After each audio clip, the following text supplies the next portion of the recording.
Assalamualaikum warahmatullahi wabarakatuh. Izin memperkenalkan diri, nama saya Amanda Salsanabila dari PPKN 4B 2019. Di sini saya akan mempresentasikan dari bab 1 yaitu tentang apa itu post-truth. Baik, di sini saya akan memaparkan materi yang pertama, apakah post-truth itu hanya tentang kebohongan? Apakah itu hanya putaran politik? Bukan.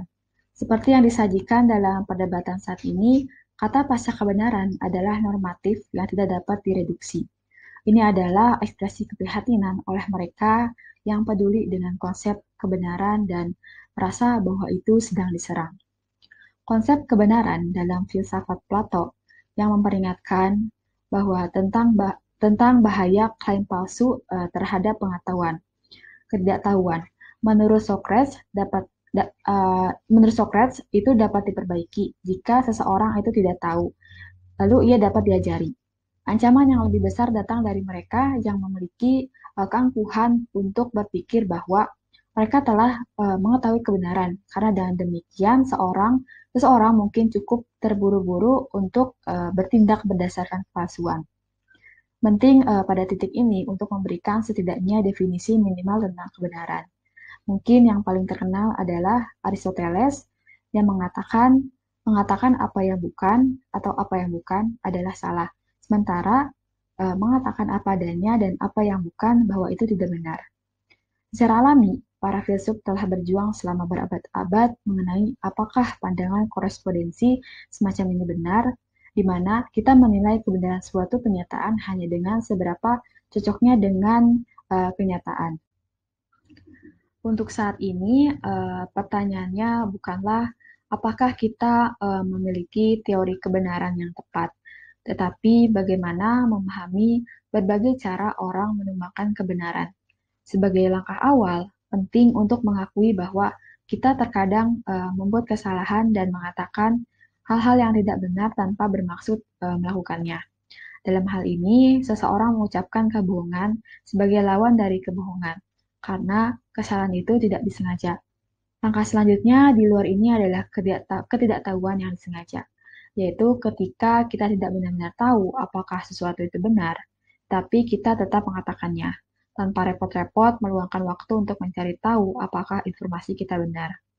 Dalam hal ini, kita mungkin dapat menyalahkan pembicara atas kemalasannya, karena jika faktanya mudah didapat, orang menyatakan kebohongan tampaknya setidaknya sebagian bertanggung jawab atas ketidaktahuan apapun. Selanjutnya, kebohongan. Ketika kita mengatakan kebohongan dengan maksud untuk menipu, ini adalah tonggak penting, karena di sini kita telah menyeberang untuk mencoba menipu orang lain. Meskipun kita tahu bahwa apa yang kita katakan itu tidak benar. Menurut definisi, setiap kebohongan memiliki penonton.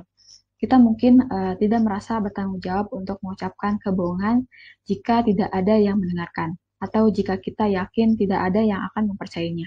Tetapi ketika niat kita adalah untuk memanipulasi seseorang agar mempercayai sesuatu yang kita tahu tidak benar, kita telah lulus dari sekedar penafsiran fakta ke dalam pemalsuannya. Apakah itu yang dimaksud dengan post-truth? Ada hubungan menarik lainnya yang bisa dimiliki seseorang dengan kebenaran. Dalam bukunya, On Bullshit, filsuf Harry Frankfurt menyatakan bahwa ketika seseorang membual, dia tidak harus berbohong, tetapi sebaliknya mungkin hanya menunjukkan ketidakpedulian yang ceroboh terhadap apa yang benar. Orang-orang tidak tahu politik yang memutar kebenaran paling menguntungkan untuk keuntungan mereka.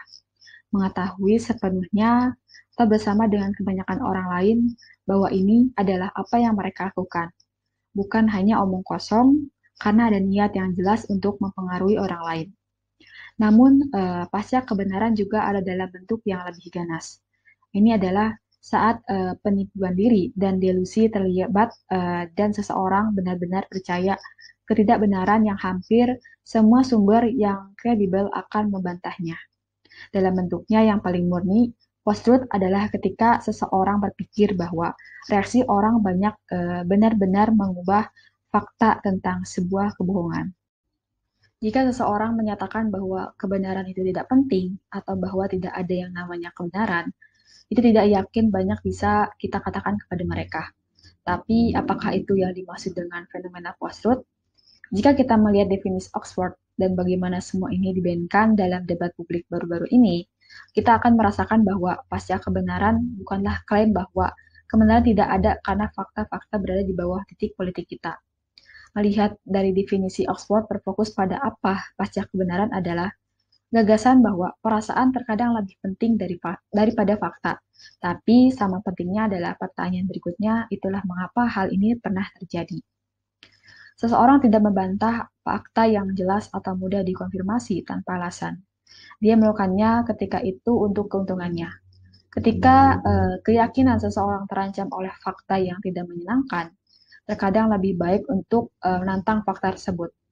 Hal ini dapat terjadi pada tingkat sadar atau tidak sadar, karena terkadang orang yang ingin kita yakinkan adalah diri kita sendiri. Tetapi intinya adalah bahwa hubungan pasca kebenaran dengan fakta semacam ini terjadi hanya ketika kita berusaha untuk menegaskan sesuatu yang lebih penting bagi kita daripada kebenaran itu sendiri. Dari pembahasan sebelumnya, maka saya simpulkan bahwa post-truth merupakan bentuk supremasi ideologis, di mana para praktisinya mencoba memaksa seseorang untuk percaya pada sesuatu, apakah ada bukti yang baik untuk itu atau tidak.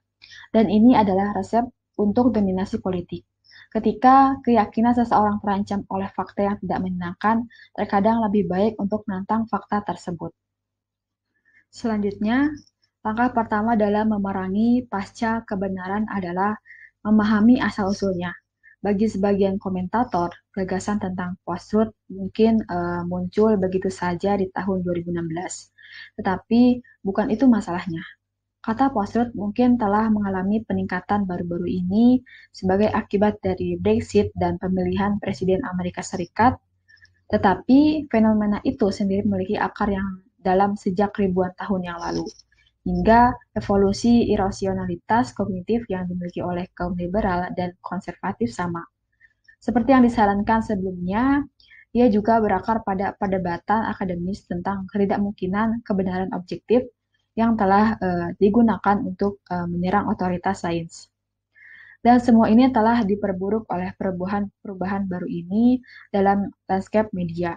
Namun, dalam mencoba memahami fenomena post-truth, kita beruntung memiliki roadmap yang siap pakai untuk membantu kita.